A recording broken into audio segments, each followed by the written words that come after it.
सबसे पहले मैं धन्यवाद देना चाहता हूं बहुत ही वरिष्ठ नेता पूर्व में रहे मंत्री श्री कांत जैना जी का। अभी कुछ दिन पहले हमारी उनसे मुलाकात हुई और उनकी जो चिंता थी वही हमारी कोशिश है कि जो सामाजिक न्याय की लड़ाई किसी जमाने में मुख्य धारा की राजनीति थी, इधर परिस्थितियों को देखते हुए, राजनीतिक परिस्थितियों को देखते हुए एक बार फिर जब हम ये कहें क्या न्याय का राज हो और न्याय के राज के साथ साथ अगर सामाजिक न्याय का राज न हो तो बात अधूरी हो जाती है। आदरणीय श्री कांत जैना जी बहुत वरिष्ठ नेता हैं। आप में से जितने लोग हैं उनको पूरा उनकी जानकारी है कि किस तरह के राजनीति के उतार चढ़ाव उन्होंने देखे हैं। मैं जब बाएं लगी तस्वीर को देख रहा था तो ये लगता है कि कितना पुराना राजनीतिक रास्ता रहा है। आज जब मैं इनके आवास में आपसे मिल रहा हूं, आपसे मिलने से पहले सीपीआई, सीपीएम, आरजेडी, एनसीपी के और समाजवादी पार्टी के हमारे प्रदेश के अध्यक्ष और उन दलों के वरिष्ठ पदाधिकारी मुझसे मिले। सबकी इच्छा यही है कि इंडिया गठबंधन और जो इंडिया गठबंधन का रास्ता है, जो हमारा पहले दिन संकल्प था, उस संकल्प को और मजबूत किया जाए। और इधर हम देखते हैं कि कभी हम लोग कांग्रेस पार्टी से लड़ते थे कास्ट सेंसस को लेकर के। मुझे याद है वो दिन जब लोकसभा में नेताजी आदरणीय लालू प्रसाद यादव जी, शरद यादव जी और उनके साथ साथ देश के तमाम बड़े बड़े नेता, दक्षिण भारत के और पूरे देश के नेता ये चाहते थे कास्ट सेंसस हो। उस समय जो भी कुछ रहा हो, जिन परिस्थितियों में नहीं हुआ, मुझे खुशी है इस बात की कि आज कांग्रेस पार्टी उस बात को स्वीकार कर रही है कि कास्ट सेंसस होना चाहिए और कास्ट सेंसस के बिना सामाजिक न्याय का मिलना संभव नहीं है। उत्तर प्रदेश में क्योंकि सबसे बड़ी लड़ाई थी पिछले चुनाव में, मैंने उस समय भी कहा कि समाजवादी पार्टी इंडिया गठबंधन के साथ साथ हमारी पीडीए की रणनीति है और ये पीडीए की रणनीति जो है पिछड़े दलित, आदिवासी भाई, हमारे अल्पसंख्यक भाई, आदि आबादी, इन सबको साथ लेकर के जो पीड़ित है, जो दुखी है, जिसको न्याय नहीं मिल पा रहा है, हम उसको साथ लेकर के चलेंगे और इस देश के लोकतंत्र को बचाने के लिए, इस देश का बाबा साहब भीमराव अम्बेडकर जी का संविधान दिया, उस संविधान को बचाने के लिए, उस संविधान से हमें जो मौलिक अधिकार मिलते हैं उन अधिकारों को बचाने के लिए, जिस तरीके से भारतीय जनता पार्टी एक एक फैसला इस बात का ले रही है कि कैसे लोकतंत्र कमजोर हो, संविधान कमजोर हो, हम यही बात याद दिलाना चाहते हैं कि जिस समय संविधान कमजोर होगा,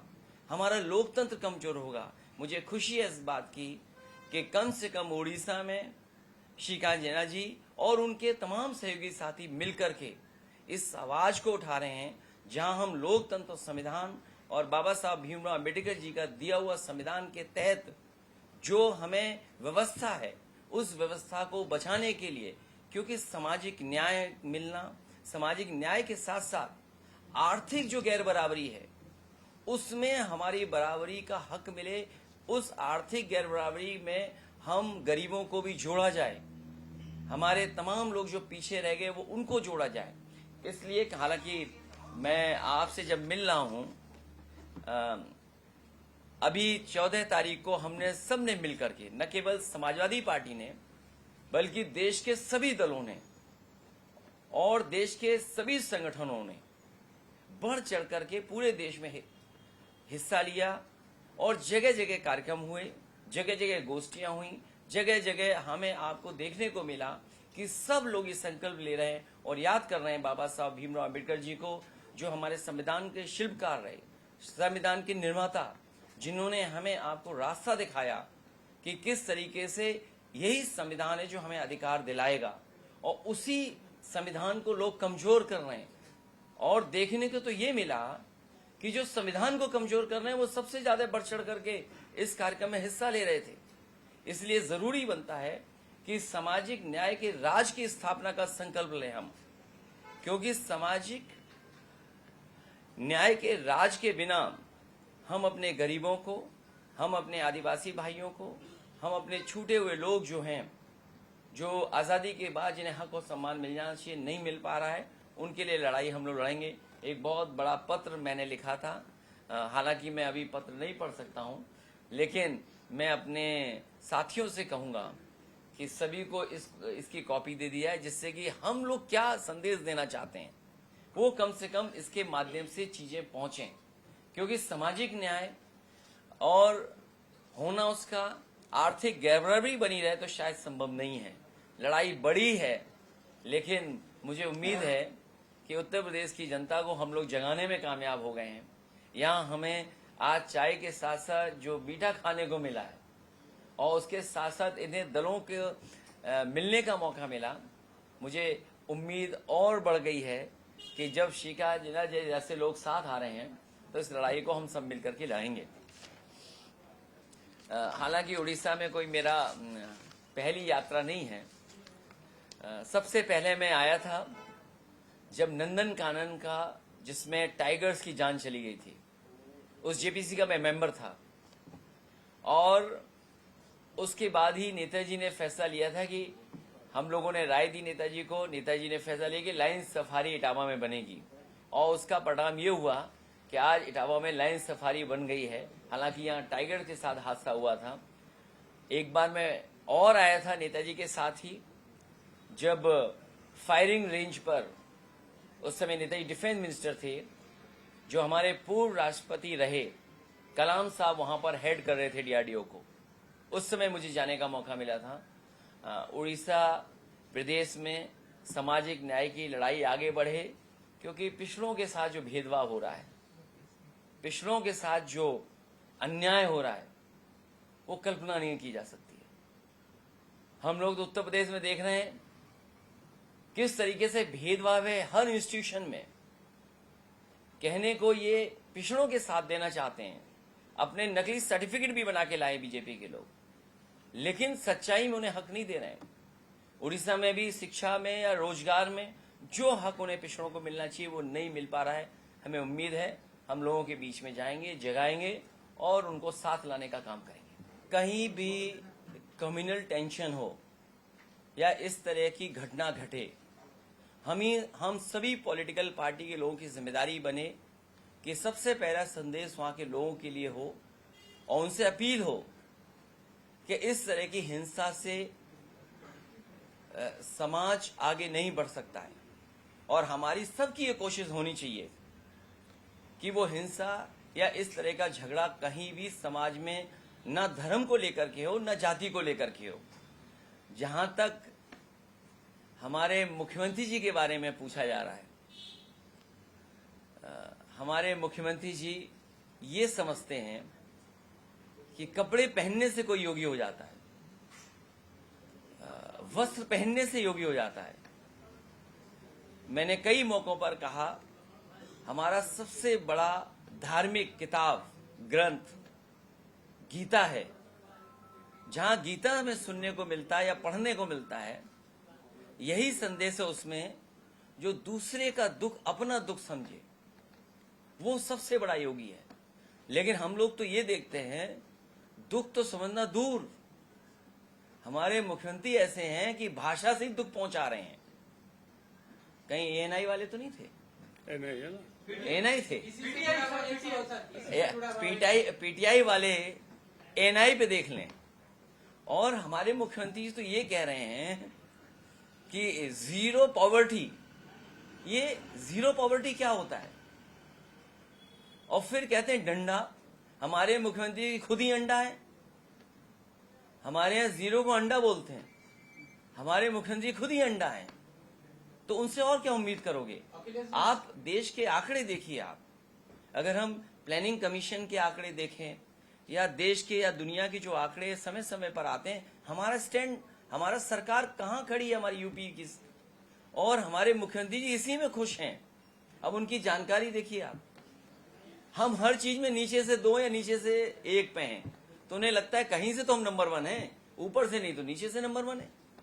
इसी से जुड़ा हुआ है। और यूपी की मैं अपनी बता रहा हूं, जो मैंने खुद महसूस किया, ये जितने भी झगड़े या दंगा होते हैं इसमें बीजेपी का हाथ होता है। मुझे याद है तालेग्राम, हमारे कन्नौज कॉन्स्टिट्यूएंसी में एक जगह थी, शांतिपुर से लोग रहते थे। बीजेपी के कार्यकर्ताओं ने, नेताओं ने एक जानवर का मांस एक गरीब से कुछ पैसे देकर के मंदिर में डलवाया। जब उस गरीब ने ये कहा कि मैं मंदिर में नहीं डाल सकता हूं, तो उसने कहा कि मैं तुम्हारे साथ चलूंगा, तुम मंदिर में डालो। बीजेपी का नेता साथ गया और मंदिर में डलवा दिया जानवर का मांस, और उसका परिणाम यह हुआ, जब सुबह हुई तो हिंदू भाइयों मुस्लिम भाइयों में झगड़ा हो गया, वो दुकानें जली, वो दंगा हो गया।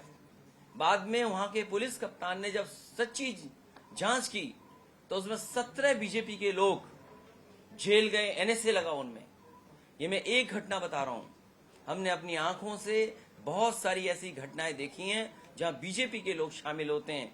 वहीं हमारे सामने और चुनौती ये है, क्योंकि हमें कभी बार आप लोगों का भी सहयोग मांगना पड़ता है, आप लोगों पे भी बहुत दबाव रहता है।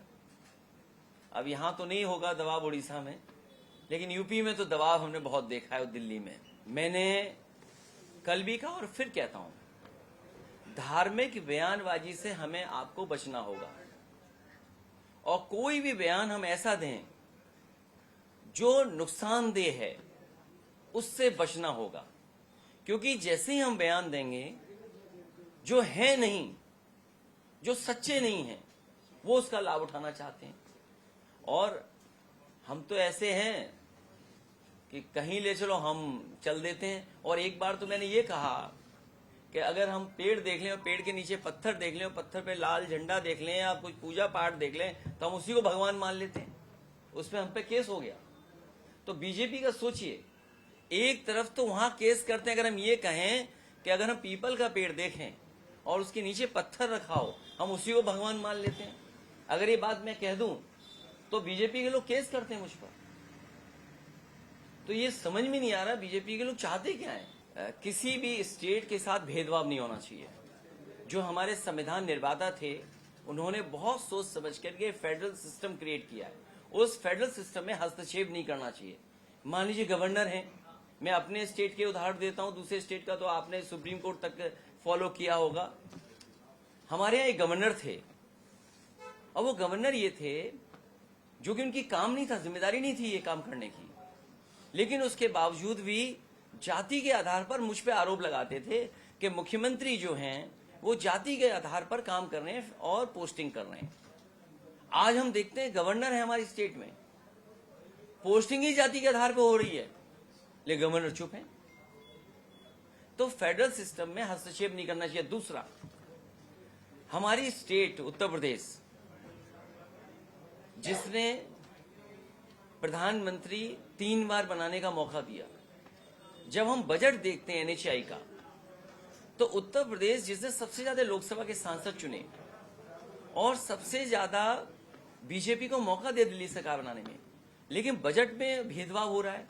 तो कल हम ये कहें कि बजट के लिए हमारे क्यों भेदभाव हो रहा है, तो उस पर लोग आरोप लगा देंगे इसी तरह का।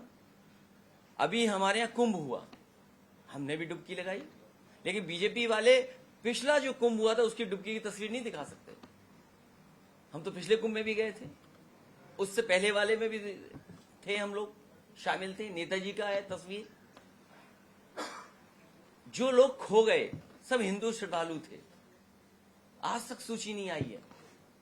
जो लोग मर गए, जिनकी जान चली गई, वो पता ही नहीं है कहां है, नाम ही नहीं है।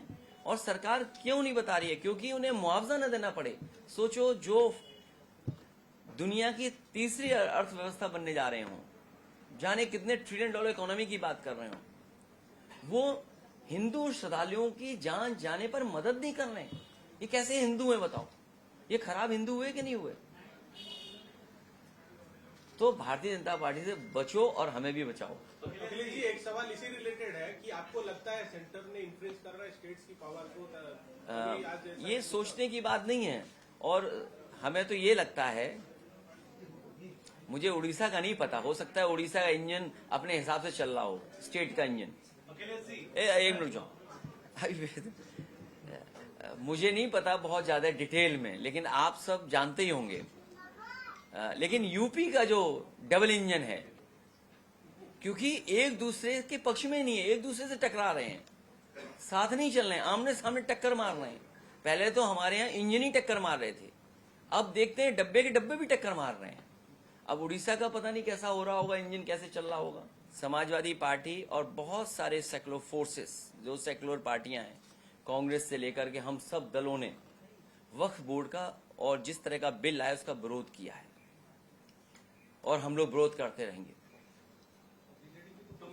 वो उनका, क्योंकि अगर उन्होंने किया होगा, उनके कुछ और पार्टी का डिसीजन रहा होगा, लेकिन वक्फ बोर्ड पे हमारी पार्टी की राय साफ है कि हम इस बिल के खिलाफ थे, वोट भी किया और भविष्य में भी खिलाफ रहेंगे। ईडी का कानून ये कांग्रेस ने ही बनाया था, और आप में से बहुत सारे लोग जानते होंगे कि उस समय बहुत सारे दलों ने विरोध किया था कि ऐसा कानून ला रहे हो कि अंतोगत्वा हो सकता है आपको भी परेशानी हो।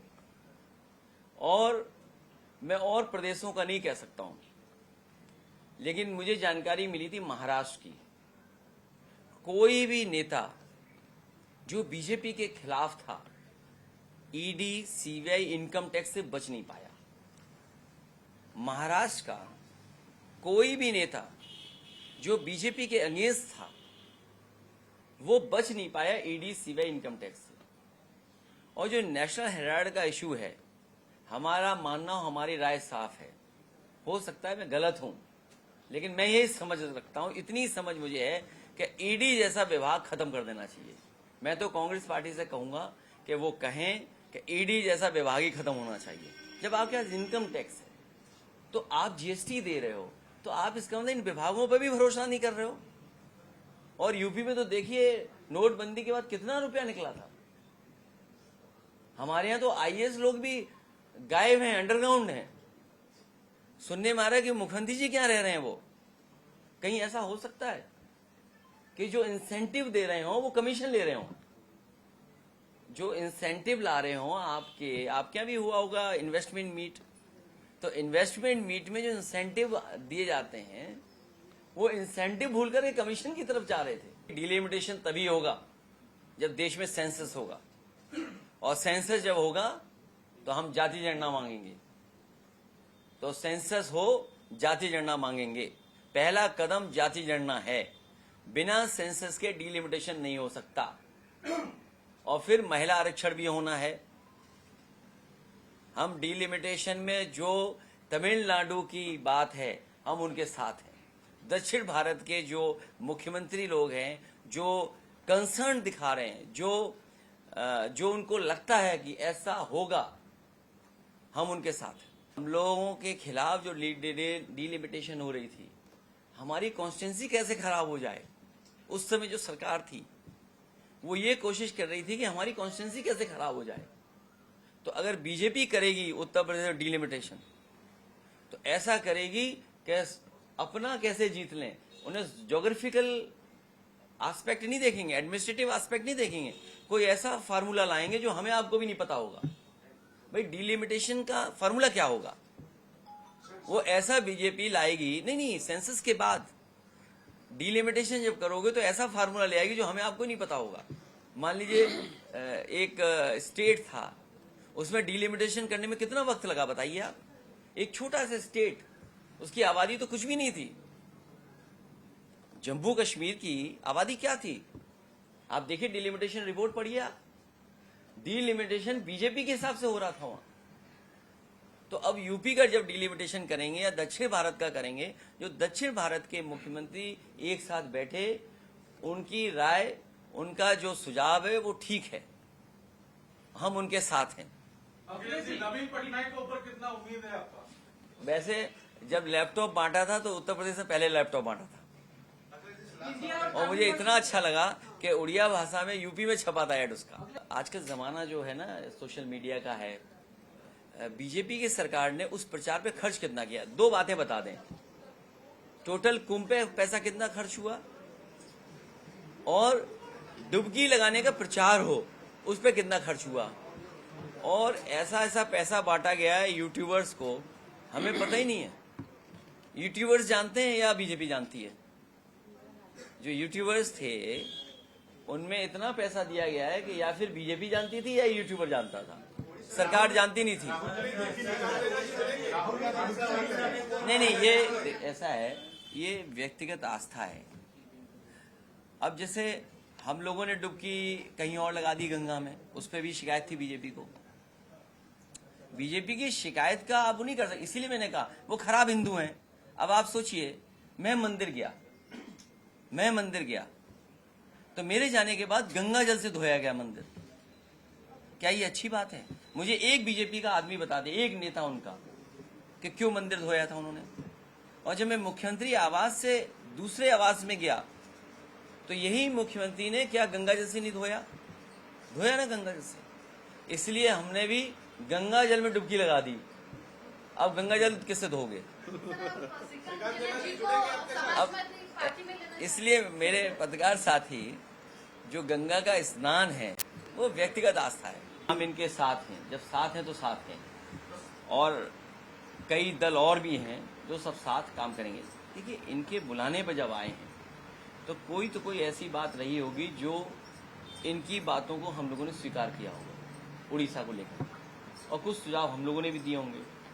अगर सब बातें आपको बता देंगे तो बीजेपी भी जान जाएगी। सामाजिक न्याय की बात करेगा, हम उसके साथ हैं।